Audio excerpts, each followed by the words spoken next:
What is going on, everybody? It is your boy, Minsky. Back at it with another review. And today we're going to be reviewing the How to Train Your Dragon live-action remake. But before we get into the actual beginning of the video itself, guys, yes, I am using a different format. I'm going back to the old format that I used to do for my movie reviews originally.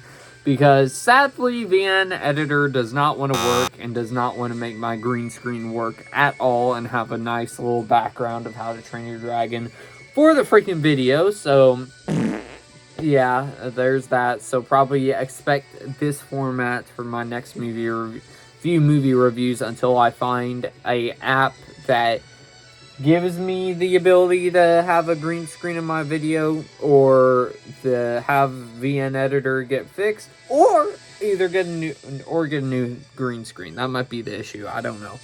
And also, if I look tired, it's because I am. I got up really early today, so I'm sorry if I'm in the middle of the movie review talking like this. So, and as well, I'm even more exhausted because I shot this video just to test. Maybe it was just a one-time occurrence with VN Editor, but nope, it was not a one-time occurrence. But before we get into the actual beginning of the review itself, guys, don't forget to subscribe if you're new to the channel, because number one, it's absolutely free, number two, also maybe help with the YouTube algorithm, and recommend the video to more people, and maybe they could join that. And do feel free to comment your thoughts on the How to Train Your Dragon 2025 live-action remake down below. With that being said, guys, let's get into let's give a quick box synopsis of the film, shall we? So transition and choose. On the rugged Isle of Berk, a Viking boy named Hiccup defines centuries of tradition by befriending a dragon named Toothless. However, when an ancient threat emerges that endangers both species, Hiccup's friendship with Toothless becomes the key to forging a new future. Together, they must navigate the delicate path toward peace, soaring beyond the boundaries of their worlds and redefining what it means to be a hero and a leader. Alright, so with the How to Train Your Dragon live-action remake, when they first announced this, I was going like, really? Like, I don't hate the idea of them live-action remaking it, but this soon? Like, because the last film in the How to Train Your Dragon franchise came out 2019, which that's like 6 years ago now, so which is absolutely crazy to say. Well, no, 6 or 7. One of the two. I forgot. I'm tired, okay? But I was going, okay, we just had the ending to the original animated trilogy like a few years back, but okay. And also the original movie in it of itself is not that old either. It came out 2010. So, and I love that original trilogy. The first one especially, I think, is one of the greatest animated movies of all time. I think there's no argument there. I like the two sequels too. I really like How to Train Your Dragon 2, and I really like How to Train Your Dragon 3. But then the cast got revealed, and I was going, okay, I'm actually kind of excited, because I had a whole lot of actors that I did like and do like and respect. And as well, when the trailers dropped and we got our first look at Toothless, along with a little look at all the dragon racing sequences we're getting in the film, I was going, okay, I'm actually kind of intrigued by this one. Let's see if it actually turns out to be good. So, let's just see what I think about it, shall we? Alright, so starting off with the good here, the number one thing is the cast in here. I think all the cast did great. Whether it's Mason Thames' new adaptation of Hiccup, where he doesn't feel like an imitation of the character, just doing his own thing, I'm happy that he did that. Also, Nika Parker as Astrid was good, and Gerard Butler did a great job of playing his animated counterpart on screen. Along with the cast and the new adaptations of these characters, I also thought they did a good job at further developing the relationship with some of these characters. For example, like, I think the relationship between Astrid and Hiccup in this film is a little bit more developed, and to be fair, this film is like 30 minutes longer than the original film, so it's not really fair, but they have more time to develop them two's relationship compared to the original film, along with also the relationship with his dad too. I thought the relationship between the two of them, I think, was developed way more better in this film than they did. Not way more better, but they did a good job at developing the relationships that with Hiccup this time around with Astrid and his father.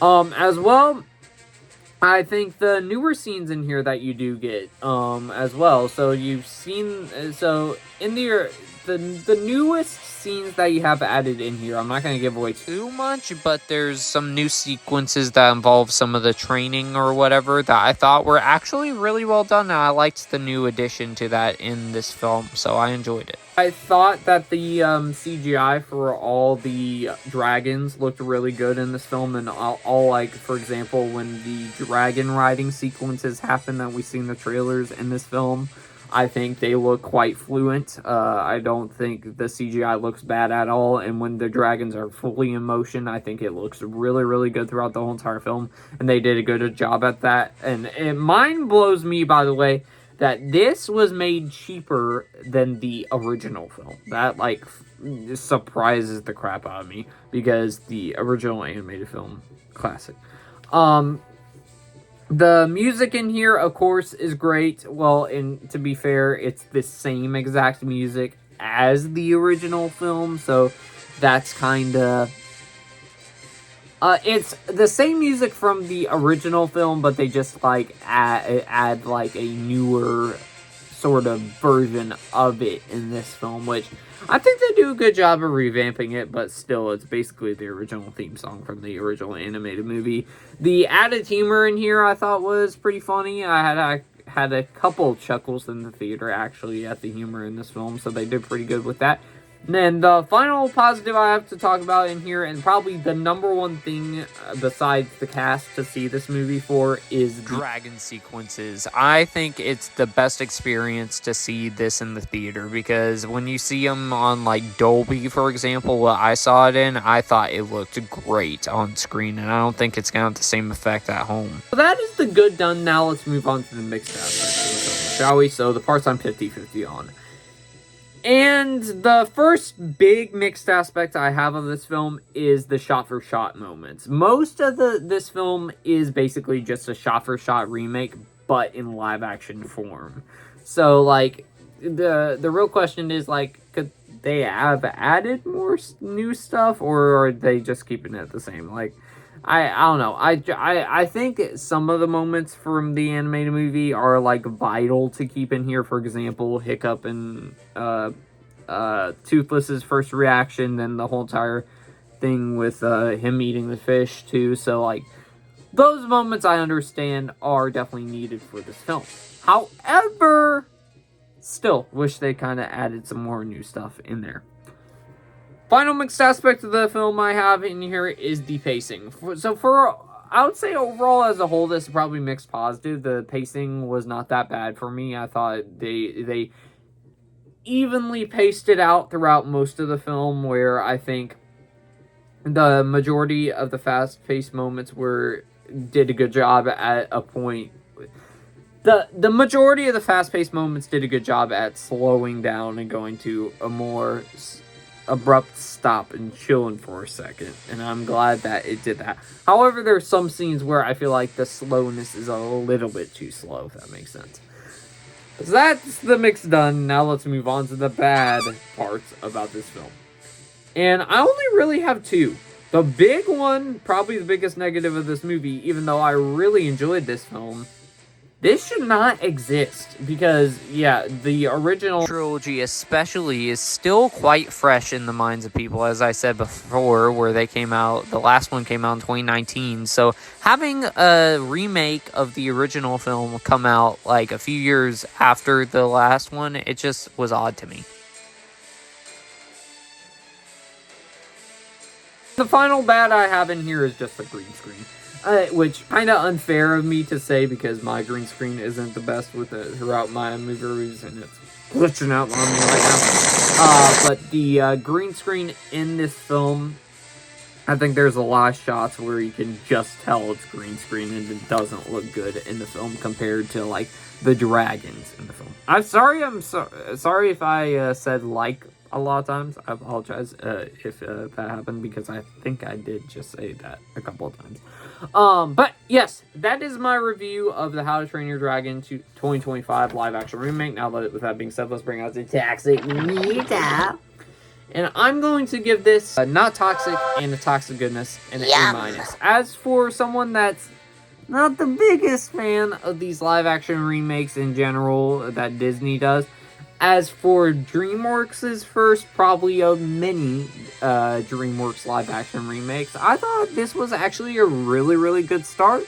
And a really big surprise. I enjoyed this quite a bit. So I think families will certainly enjoy it. I think it's best probably to see this on the biggest screen possible compared to if you just watched it at home, because I just think that the dragon sequences look awesome just in the theater. So I can't even tell if it'll look as good as at home, but I thought those dragon sequences were awesome. But anyways, ladies and gentlemen, that's just my thoughts on the How to Train... Oh, did I just say that? That's just my thoughts on How to Train Your Dragon live action remake, if I said that. And be sure to let me know your thoughts on the film down below. But with that being said, guys, I'll see y'all next one, everybody. Peace